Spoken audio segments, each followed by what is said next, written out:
आज रमज़ान के महीने का आखिरी जुमा है, यानी अलविदा जुमा।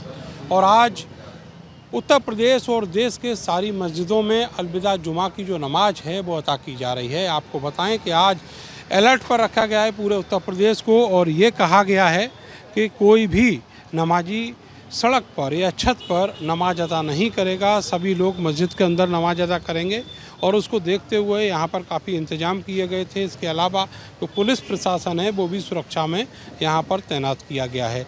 सभी लोग नमाज अदा कर चुके हैं और अब धीरे धीरे करके बाहर निकल रहे हैं। और ये अगले 2-3 दिन में जो ईद है उसका भी आयोजन होगा, और उसके बाद में जो पाक महीना कहा जाता है रमज़ान का, वो संपन्न हो जाएगा। बहुत सारे लोग जो हैं वो यहाँ, ये मलयान मस्जिद है जहाँ पर नमाज अदा की है लोगों ने। भैया नमाज हो गई आज की, इंतजाम अच्छे थे? बढ़िया था जी। जी बढ़िया इंतजाम जी, बहुत बढ़िया। सुरक्षा में लोग लगे हुए हैं, इनके लिए क्या कहेंगे? बस बढ़िया था जी, सब कुछ बढ़िया था जी। सब सेवा मेरे सही थी, सहयोग कराया जाए सबका। बढ़िया इंतजाम कराया गया है, कोई दिक्कत परेशानी। आप भी नमाज अदा करके निकल? जी जी। ये बताइएगा कि जिस तरीके से डायरेक्शन है सरकार के, उसको लेके और मस्जिदों के बाहर जो इंतजाम है उसको लेके क्या कहेंगे? मस्जिद के बाहर तो ठीक इंतजाम है, अल्लाह का शुक्र है।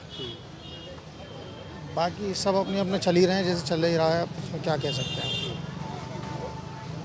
ये कहा गया कि अगर सड़क पर नमाज अदा करेंगे तो पासपोर्ट और लाइसेंस रद्द कर दिए जाएंगे। इसको किस तरीके से आप देखते हैं? देखो जी, पासपोर्ट की तो बात ये गलत है। पासपोर्ट रद्द का तो कोई मतलब नहीं। नमाज अगर हुकूमत मना कर रही है, गवर्नमेंट मना कर रही है सड़क पर पढ़ने को, तो कोई नहीं। हमारी मस्जिद माशाल्लाह इतनी बड़ी बड़ी मस्जिद है, अभी इतनी बड़ी मस्जिद हुई, उसमें बहुत नमाजी था। अल्लाह ने नमाज आसानी से पूरी अदा हुई है। और कोशिश यही है, सबसे ये कहना चाहूँगा कि नमाज सब अपनी मस्जिदों में ही पढ़ें, अंदर ही पढ़ें। जब हुकूमत को दिक्कत हो रही नमाज बाहर पढ़ने से, तो बाहर अपने अंदर मस्जिदों के अंदर ही नमाज अदा करें। और रही बात पासपोर्ट की, पासपोर्ट देखो ये गलत चीज़ है। पासपोर्ट से इस चीज़ का कोई लेन देन नहीं है, पासपोर्ट से कोई मतलब नहीं है। पासपोर्ट से किसी भी उससे मतलब नमाज से और पासपोर्ट का कोई रोल नहीं होता किसी भी चीज़ में। नमाज अलग चीज़ होगी, पासपोर्ट अलग हो गया।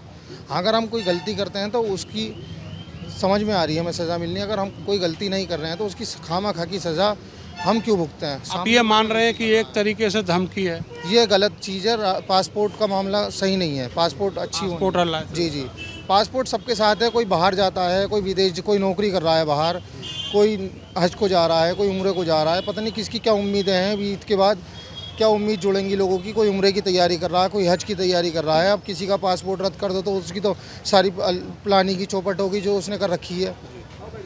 अब ईद का दिन भी आने वाला है, किस तरीके से आप लोग सेलिब्रेट करने का सोच रहे हैं? आज जो अलविदा जुमे की नमाज है वो हो गई है शांतिपूर्ण तरीके? शांतिपूर्ण से हुई है। और हमारे इमाम साहब ने भी हमारे पूरी दुनिया में, पूरे देश में, पूरे शहर में अमन शांति से त्यौहार मनाया है, सब मिलजुल कर रहे।